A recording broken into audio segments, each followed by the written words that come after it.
Welcome to another episode of Relentlessly Resilient, where real people share real life experiences and the tools they've developed to move forward and live their best life.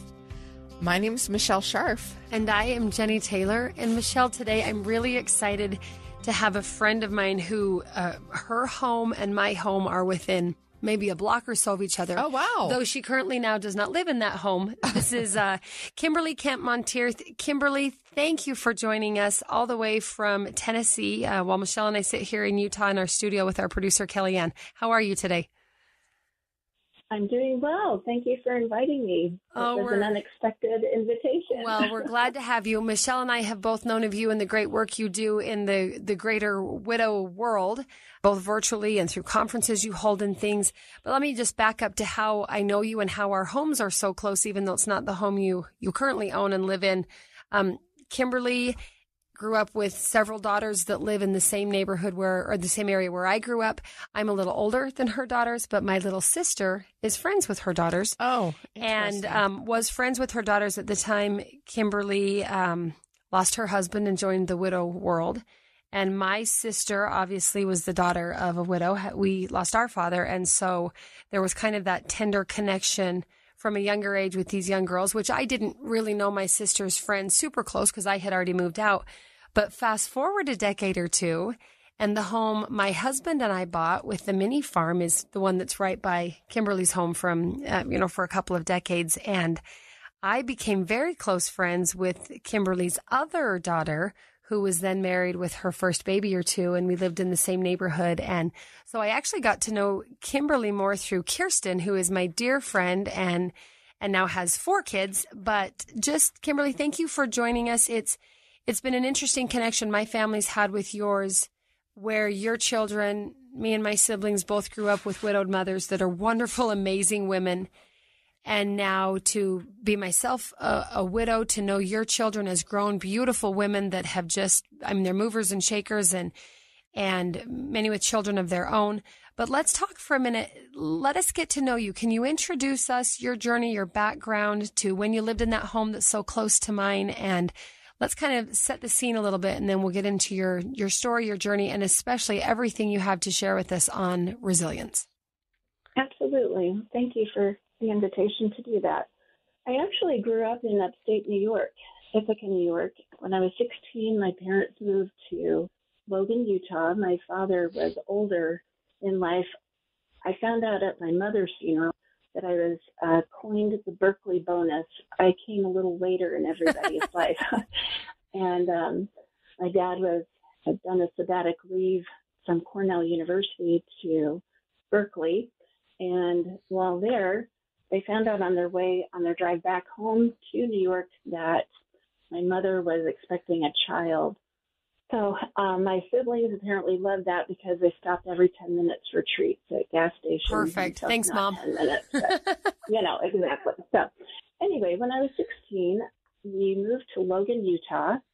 And you would think that moving in your junior year would be really hard. But for me, it ended up being a wonderful blessing. And I went to, after graduation from high school, I attended a young single adult ward, so to speak, at the time, and I saw this really, actually, we were at a softball game, and I was playing catcher, and I loved playing softball, and this kid was out in the outfield, and he threw the ball in, and I believe that I caught the ball and got the runner out, which was impressive to this kid with red hair in the outfield, and we ended up being in the same circle and dating and just fell in love with this kid named Chris Kemp. And we ended up getting married the following year, a week after my 19th birthday. And when he finished school at Utah State, really young.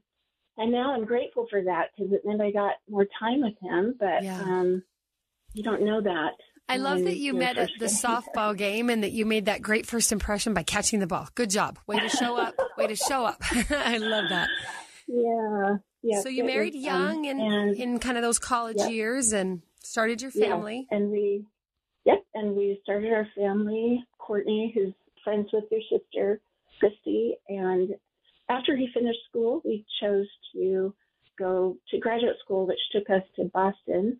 And after that, we lived in the Boston area for about 5 years, and then we lived in New York City area, and then moved to California. And unexpected to us, we ended up moving back to Utah. And so that was our quick, in a nutshell, how we ended up living in North Ogden. We made that move in 1997. So I didn't realize that you hadn't gotten there until then, because like I said, with Courtney and Christy being younger than me, I was done with high school by the time they got to high school, and you live right by our high school. So you had gotten there just right before I graduated and took off. I guess in my mind, I thought you'd always been there. Yeah, no. So 1997, how many children did you have at that point? How old are the kids? How does life progress? And of course, lead to Chris's illness. So I'm going to back up a little bit. We really loved our time exploring the world together and raising our family in various different places, and just had garnered so many relationships and friends through that. And so moving back to Utah was actually a little bit challenging for us emotionally, but my father was getting older. I'd lived away for so many years. It was a blessing to be able to go back, and he had suffered from dementia, and I was glad to be able to help. And he did pass away about 18 months after we had moved there, April 2nd of 99. And then 11 months to the day, Chris went in for some surgery. He had been diagnosed with severe ulcerative colitis. Courtney was probably about 2 months old, so we'd been married a little over 2 years at that time. And I didn't think at any point in time, this is a man who had colonoscopies every year. I thought if anybody's not going to get colon cancer, it's him. I didn't realize that colitis like that would turn into cancer. It just didn't, nobody had said that to us. So wow. In any case, he had surgery performed to remove the colon because he was so sick, and I could go into more detail on that, but we'll condense. And so March 2nd of 2000, the doctor came out of surgery and said, we've sent samples into biopsy, but his colon had ruptured. He had been on bowel arrest, and if he hadn't, he probably would have died on the table. Oh, my goodness. So you said the diagnosis of the original ulcerative colitis was when Courtney was a baby, your first child? Yeah. So something you'd lived with your whole marriage, but if anything, thinking that's great preventive care in terms of for those colonoscopies and things to help. So shortly after losing your father, your husband's diagnosed with colon cancer. Mm-hmm. And, when I was a little girl, I was really fascinated by the idea of what would my life be like in the year 2000? And I had figured out that I was going to turn 38 years old that year. And I thought, well, I'll probably be married, have kids.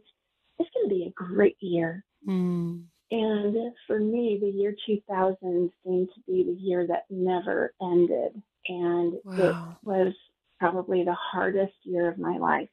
And from the time I met Chris Kemp and fell in love with him, I was always afraid of losing him. I just was, in my mind, I was always thinking, okay, what would happen if he died? What would I do? Where would I go? How would I handle that? And I didn't talk about it obsessively, but I thought about it quite often. And yes, I did. And so I found it really interesting that, I'm 37 years old, hadn't had my birthday yet, but here I am beginning the year 2000 with this. And it was indescribable. So when I hear about somebody going through that, and if I hear about somebody who's gone through a sudden death, I kind of look to that day because it was just so unexpected. I thought this colectomy would solve all of our health issues. We were going to come out okay. But instead, the results were stage 4 colon cancer. And we just kind of told everybody around us, we know the realities, but if you can't come into this hospital room with a smile on your face, we believe in miracles, and that's what we're hoping for. So we need you to have that kind of attitude. when you're around us. How was that? How did that work out? Were people able to comply with that and join you in that search for the miracle and the positivity? Yes, I would say leading up to that, I had nurses telling me things like, you need to talk about whether or not you're going to get remarried when he dies. You need to talk about how you want to handle things when he's not there for your children's milestones. And I just looked at that nurse, and I feel bad for her now. She was a lovely person, but I kind of let her have it in terms of, do not talk to me about that. And I didn't feel like I was in denial. I just needed people around me to focus on anything that was possible. And I knew that anything was possible, and for me, this was a deeply spiritual experience. So I'm going to make a lot of spiritual references, and for some that will be relatable, for others it won't, but it was my experience. So what else would you like to know? Well, I'd love to know, obviously we're talking about resilience, and Michelle and I always use the word relentless in front of resilience because unfortunately you don't get to just be resilient for a day and check it off the list. It sounds like it was a relentless year. You said 2000 was the year that didn't end. I believe that's not the year your husband passed away, if I'm not wrong. Can you tell us, how did you get through? What did resilience look like to you as you remember in that year of the diagnosis? Let's maybe talk through, how did you face day to day? You've got 4 young children. Your husband's dying, except you want to hopefully believe he's there. I love it. Positivity, hope, possibilities. Can you talk about resilience in that stage of things? Well, obviously, when you first receive news like that, there is some denial that goes on, but you are just taken to your knees. And I do remember vividly stirring something on the stove when my kids are sitting at the bar in our home waiting for dinner or whatever, and I have tears streaming down my face, and they'll ask me a question, and I quickly wipe my cheeks and tears away and turn around and answer them very calmly, and then turn back around and tears start streaming down my face again. And I really wanted to be resilient for them. I wanted my children to have as normal a life as they could have, also being real with them, but not having them living a life of trauma for the rest of their lives. So we did all sorts of things. We chose to go on trips. We went to Disneyland that following November. We just tried to make as many memories as we could as a family, and we prayed a lot. And all of those friends that we had created across the United States all those many years, we called on them, whether they were members of our faith or of other faiths. My husband loved the fact that he was on prayer rolls of churches of all faiths across the country because of dear friends that joined us in that hope for the blessings that we needed to get through this experience. I love that. We surely did have them. I love so much the thought of, I'm just picturing in my mind like a map, and a map of these people and all these different places you've lived and people you've met joining you in faith and hope and optimism. And at the same time, I love what you said about being resilient and real. And I think that could be like its own tangent, how the importance of you're strong for your kids, you're going to wipe away the tears, you're going to put your best face forward, and you're going to experience the fact that the tears are running down your face because this is difficult. I love that it wasn't one or the other. It was both. It was resilient and real, creating memories, but seeking a miracle, but not sitting back and just assuming the miracle will come, spending that quality time together. There's so many things there. I love that it's just another example of and.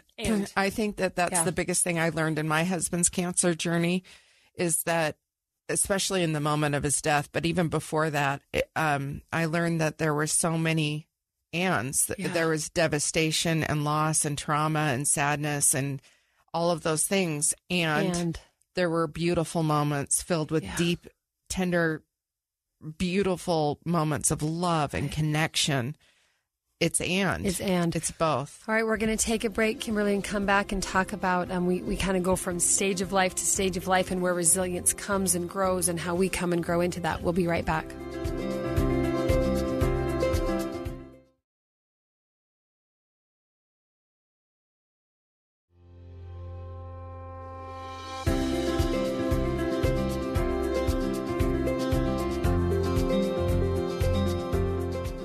All right, let's pick up where we left off. You're creating these memories. You're praying and uniting your faith with this wonderful support group. I like to think of it as the safety net of our friends and our family and those who support us in our difficult times.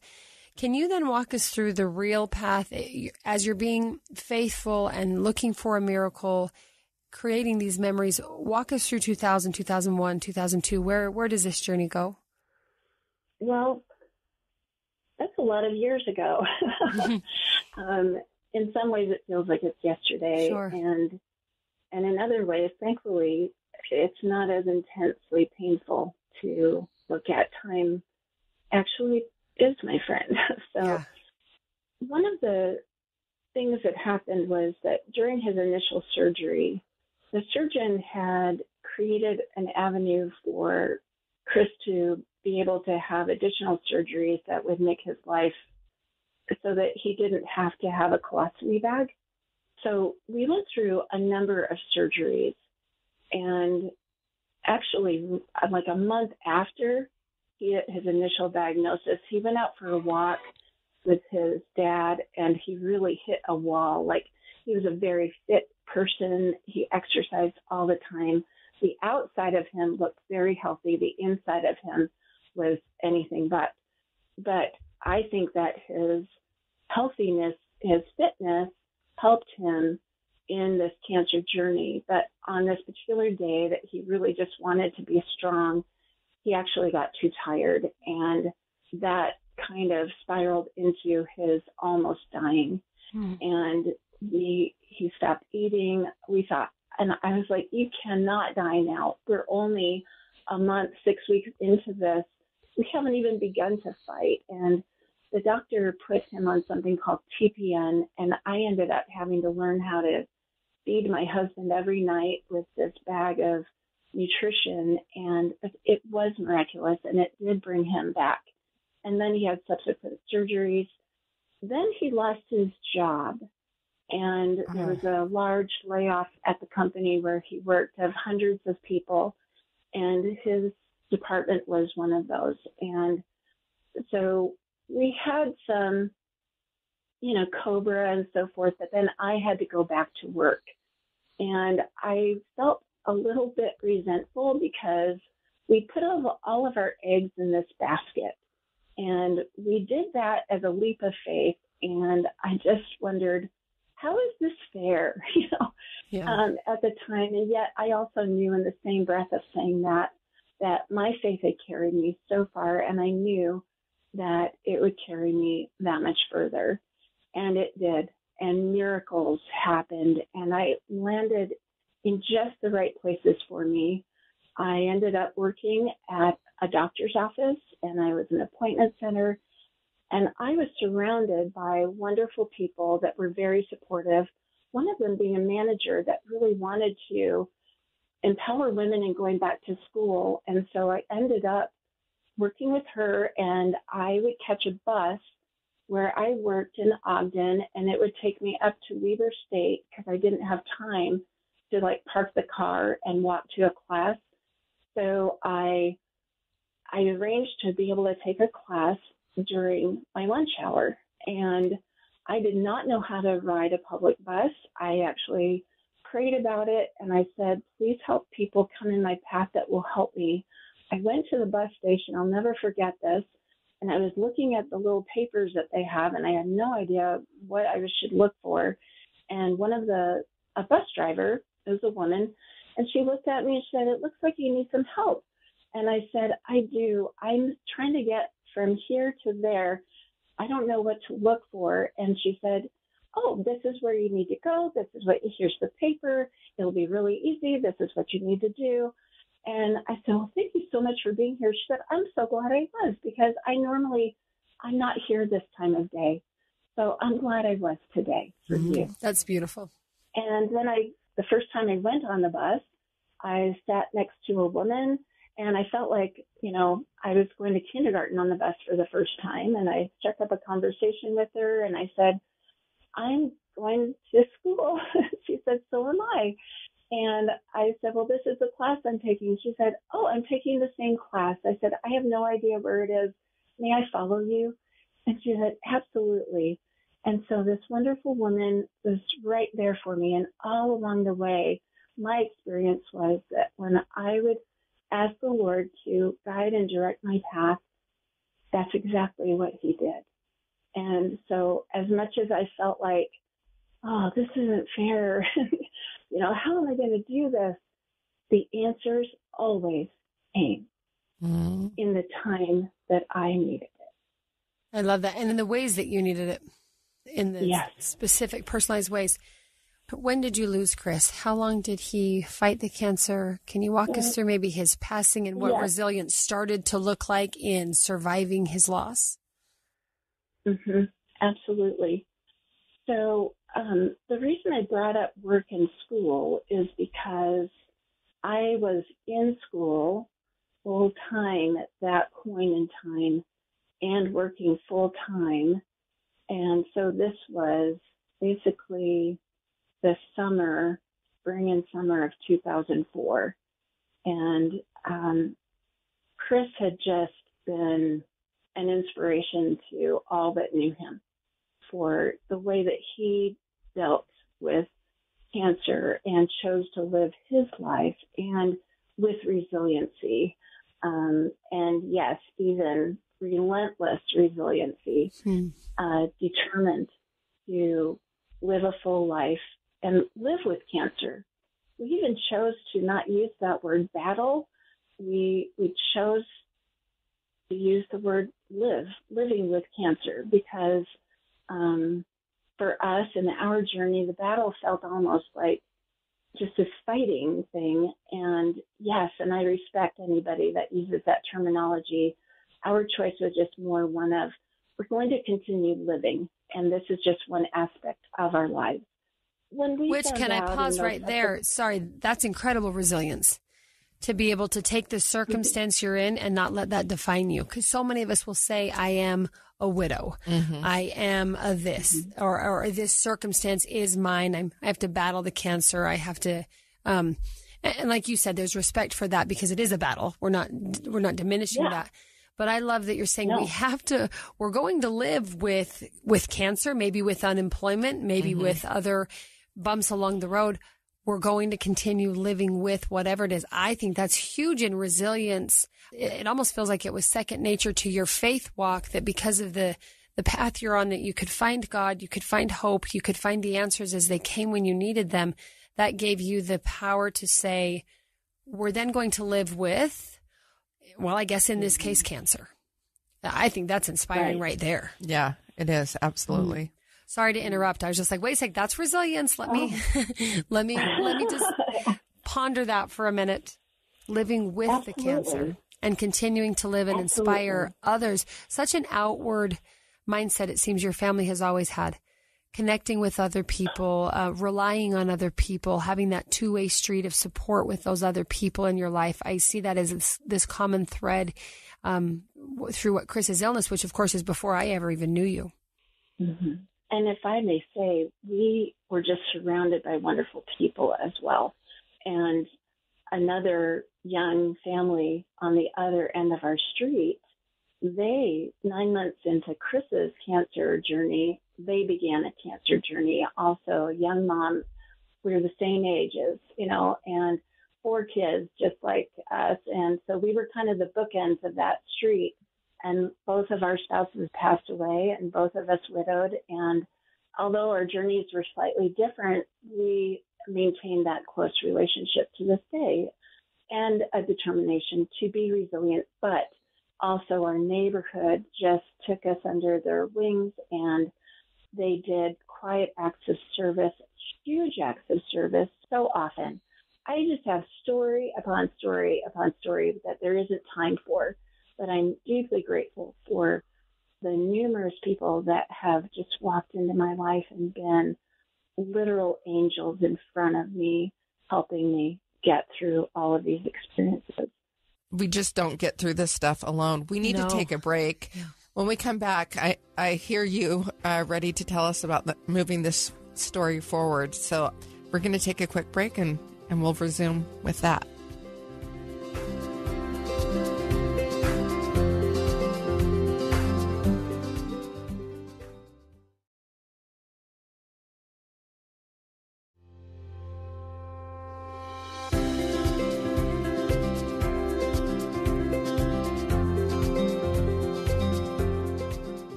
We're back. Okay, so what were you going to tell us? I was just going to go to the day that we went to the doctor and we were told that there's nothing more that can be done. And that was the end of June. So how many months had that been? So if we go back to some of those subsequent surgeries, like his initial surgery was in March. He had a surgery, I think, the following September.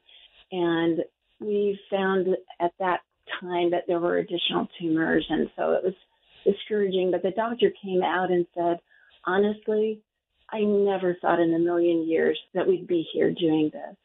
I gave Chris 6 months, and that was it. So wait, that first surgery was March of 2000, and now you're in 2004 at this last appointment where they're saying there's nothing more, the significant appointment where they're giving you nothing more? So 4 years. When they gave him 6 months. Wow. Mm-hmm. And now they're telling you it is 6 months, which is, of course, just a guess on their part. Sure.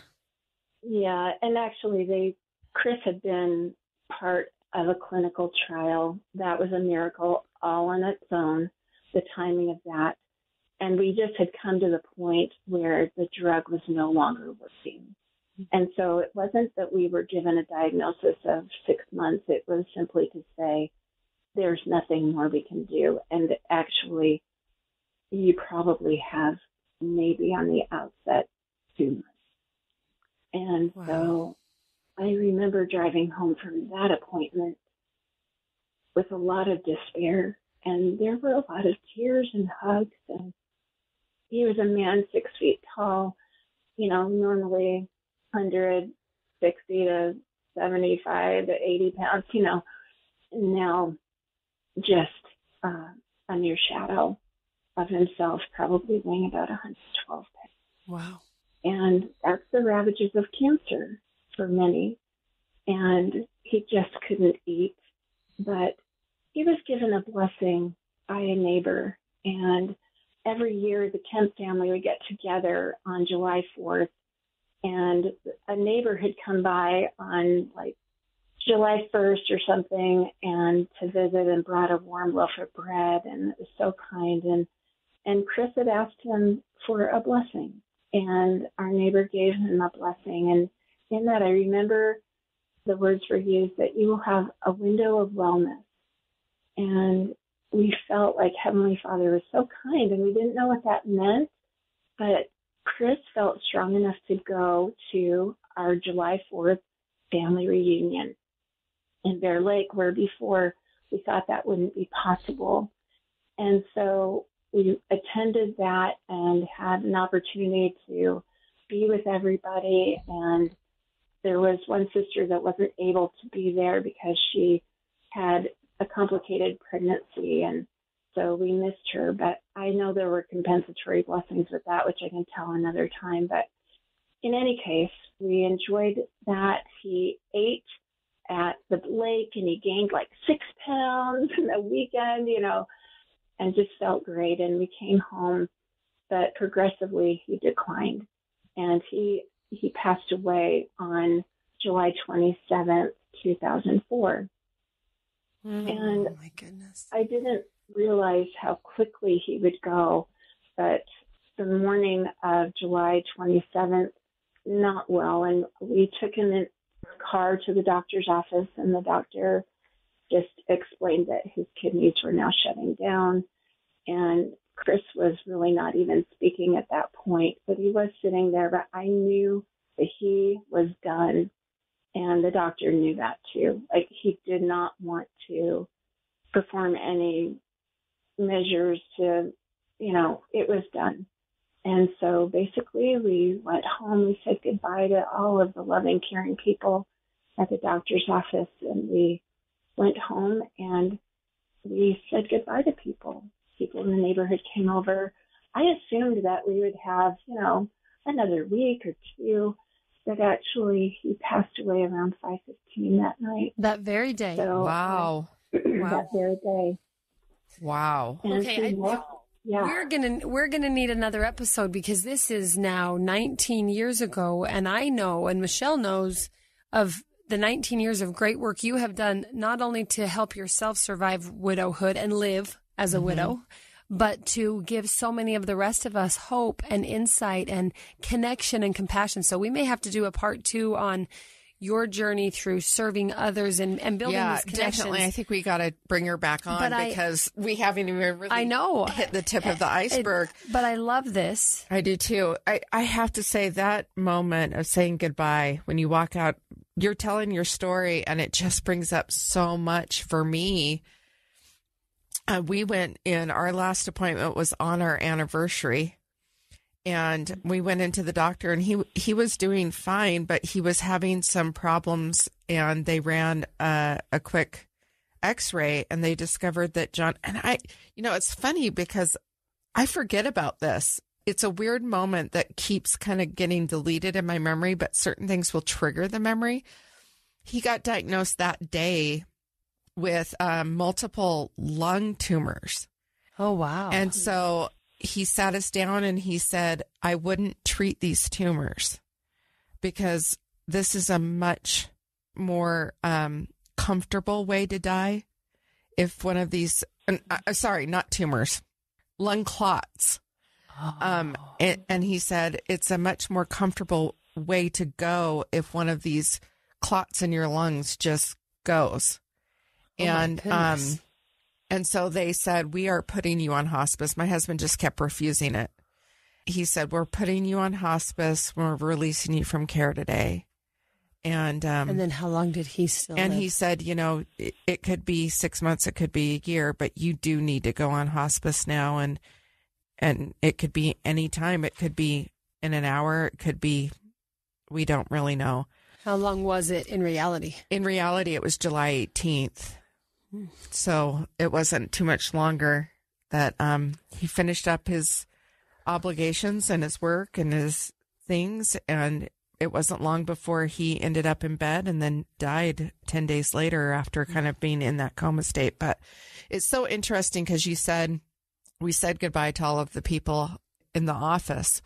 And that moment is an odd moment because you just get told that news and you're trying to process it as you're saying goodbye. And there was one caretaker, her name was Wendy, up at Huntsman, and my husband just loved her. And when we walked out of the room, she came up to him and just gave him the biggest hug and started crying. And that's the moment that I knew, oh, shoot. We're not coming back. We're done here. Yeah. And this means he's actually going to die now.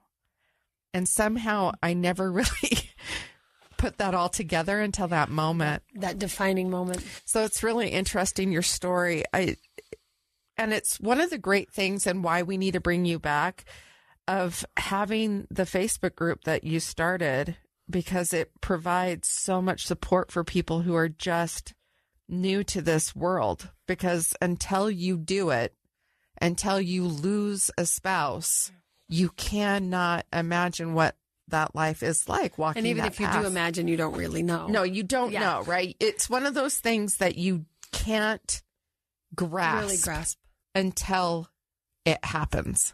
Kim, can you tell us, I mean, obviously we're hoping you'll join us for another episode in the near future to continue this journey, but can you tell us the day that Chris's journey here on earth was done? You've got this wonderful family, these wonderful friends, everyone that's loved you and prayed with you and carried this journey with you.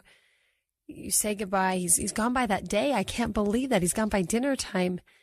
Can you summarize what resilience felt like to you at that point of the journey? Had it changed since the early diagnosis days? Had it morphed at all? Was it still a continuation of the same? Can you remember back to kind of that initial moment of his departure and where you were with resilience and that relentless nature of continuing to live with whatever circumstance was brought to you? Mm-hmm. Well, it may not come to you on that particular day, but very quickly I came to realize that he was not. And that we were still going to be a team. Even though he was coming at it from a different vantage point, we were still a team. And we had these 4 beautiful daughters that we wanted to have a wonderful life. And we were going to continue making memories, and we did. We had the funeral, and so many friends came unexpectedly. People came from far distances, and it was just, I felt so much love and support there. And we had church like the next day, and in our faith tradition, it was the first Sunday of the month. It was fast and testimony meeting, and I bore my testimony, and I just asked people to please not be afraid of me. Please don't be afraid to talk to me. I found out that, like self-advertising, so to speak, or just I needed them to understand that I still wanted to talk about Chris. And even if I cried, don't worry, it's okay. Don't be afraid, because I cry anyway.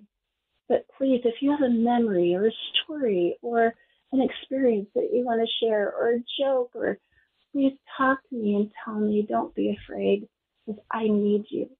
I can't do this alone. And I love you and appreciate all that you've done for me as a community. And so I really tried to be a self-advocate. I think that's a better term to use, to let people know how they could help me. And one of the things that they could do to help me was to continue to share stories with me about Chris and let me talk to them and be okay with tears. I love this so much. Michelle and I are just looking at each other going, yes. I don't know that I realized it the day after. I mean, Kim, your insight, and I think...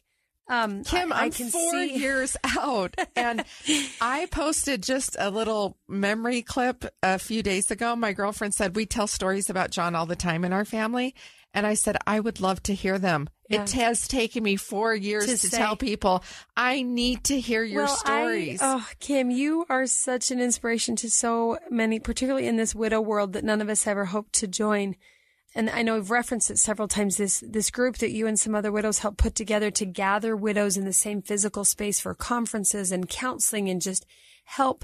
And then it's social media groups where people from all across the world can connect and share experiences and grief. And I have just written down the term self-advocate. I know. Can you imagine how much more resilient as a human race we would be if we could learn how to advocate for ourselves? I think most of us, we advocate for our children. Mm-hmm. We might advocate for our job. We'll advocate for the cause that is so important to us. How often are we able to articulate what we need? Because, Kim, most of us don't know it. I remember being overwhelmed. Very healthy. How can I help you? I have no idea. And here you are saying, I know you want to help me. Thank you. I love that you want to help me. Here's how to help me. Mm-hmm. I love that. A self-advocacy in resilience. Yeah, I didn't even know what I needed at all. I wouldn't have known what to ask for. I couldn't have processed the question. Yeah, exactly. So, Kim, that is inspiring. To be a self-advocate, to have, we talk about resilience and the different studies that have been done or the different components and tools. But Kim, how many times have you mentioned the other people you relied on, the other people that helped you, the other people that loved, and for you to let those other people in? Because sometimes when you're struggling with grief or difficulty, it's really easy to say, I don't have any energy or emotional bandwidth to let someone love me or help me or support because I just need to hole up. Yeah. But you have unlocked something so beautiful in connecting yourself and others to people, and we love you for it. Anyone listening that might be a widow or know a widow that's looking for maybe a faith-based, compassionate group on social media to find it. The group is called LDS Widows and Widowers, right? Kim, but you don't have to be a member of the Church of Jesus Christ of Latter-day Saints to belong to that. You just unfortunately have to be a widow or widower. Yeah. And great compassion is found widows and widowers of all walks of life, all ages, young and old, children, no children, and a safe place to connect regardless of geographical location. And just say, hey, here's my experience. Can anyone just validate this? Or what do I do? Or how do I? But we'd love to have you come back and share a little more about the journey where you took it from your personal journey to this now community journey that continues to bless the lives of, unfortunately, lots of widows and widowers. And the group just keeps growing. And that's the truth about life. There's only... Right. But we can live, taxes, well, right? like you said, and we can live with cancer. We can live as widows. We can have happy, beautiful lives and be heartbroken. And it's not either or. We can come together and help each other. But I'm going to go home and really think about self-advocacy. I've put a box around that on my notes because that's especially the insight you had to articulate that so soon after. I mean, that is a gift, Kim. That is absolutely a gift. Absolutely. Another thing, if I may just add, that I do remember the feeling of, I don't know what I need.